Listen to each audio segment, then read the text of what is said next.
Welcome to the Amazon Japan store. I'm Jensen Ackles of Supernatural, here to say thank you for all of the wonderful support we've received from our fans in Japan.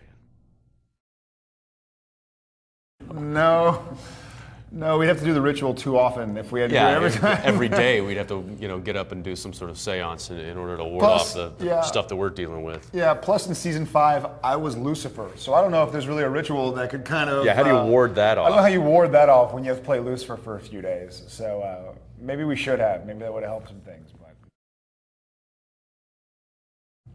I don't. I mean, I guess we have routines a little bit. I mean, in the morning I try and go for a little jog and read my stuff for the day and really just kind of focus on it. And he and I will usually on the way to work go over the script and go over what we have for the day and through our scenes. And so kind of we'll run dialogue in the hair and makeup trailer while we're getting ready for the shoot. And, so that's after this many that kind of preparation time needed it just kind of gets less and less and less because we've done it so much that it's like we don't need a day to prepare for this scene. It's like we need 10 minutes. Give us 10 minutes. Right.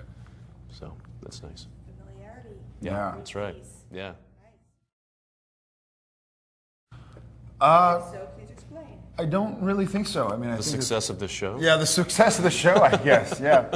The fact that we're now animated is pretty supernatural to me. That is a phenomenon. Had you told me this when I was in high school, I would have called you a liar. But no, not necessarily. Yeah, no, we've been pretty, kind of ghost-free, I guess, on the set. Yeah. Except for the ones that are in makeup. Yeah. Season 5 was a huge milestone for the show Supernatural because it actually wrapped up what Supernatural set out to do. The original plan for Supernatural was a 5-season show. And so we started this big story which had so many different levels and was so complex, and season 5 is where it all finishes. And so we had Sam, my personal favorite was that my character found out that he had to be the vessel for Lucifer, and that was a really strange kind of realization for Jared, where I was like, wait a second, like I signed on to the show 5 years ago, and now I find out I'm going to be the devil for a little bit. It was really strange, but it was kind of, you're telling the story about good versus evil and Satan versus angels, and it was nice to see how it all came together. And I love like the Return of the Jedi, the last book of Harry Potter, where you see all these stories that have started finally get a chance to combine and mix together, and that was sort of my favorite, just the culmination of all these events.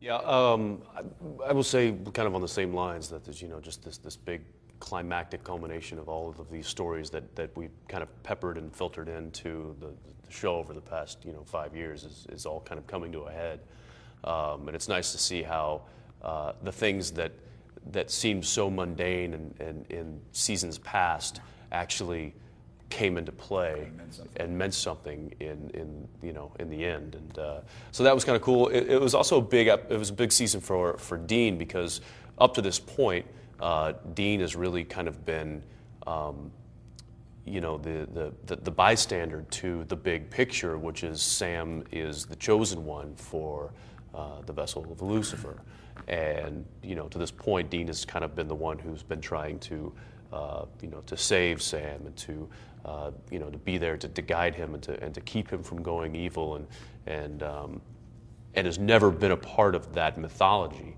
But in season 5, we learned that Dean is now a crucial part of the mythology, and before then, he never really had that purposeful meaning in the storyline, aside from just being the brother. And so I think that really played well as far as motivation for both characters, because now you've got Sam and his destiny kind of lined up, and it plays into the whole mythology thing. But then now you have Dean, who is all of a sudden now he's a giant part of this story as well. So it's good. We can try to tease for season 6 a little bit. As we just talked about, season 5 really wraps up what season 1 started, what season 2 and 3 and 4 fleshed out. And so season 6, we kind of had to go a whole new direction. And we sort of go back to how the show originally started, which is, we're hunting vampires and demons and werewolves and ghouls and shapeshifters. And we find out that after the apocalypse started, and then after Lucifer and Michael sort of were dispatched or whatever happened to them, we find out that things in heaven and hell aren't what they seem necessarily, and that there are other factors coming into play. And we find out that the vampires and werewolves and all the ghouls and goblins that we've been fighting for 110 episodes, they're actually leaders of each individual creature, like the alpha vamp, like the original vampire, you know, like where did it come from? And we figure out that we need to hunt these guys down, and maybe that might have some meaning in our ultimate goal of ridding the world of what's evil. It's Supernatural, the bonus round. Yeah, ding ding. Nice. That was a load of bullshit. I guess it worked out pretty well. Yeah, not bad. Way to steer your way out of that one. Woo.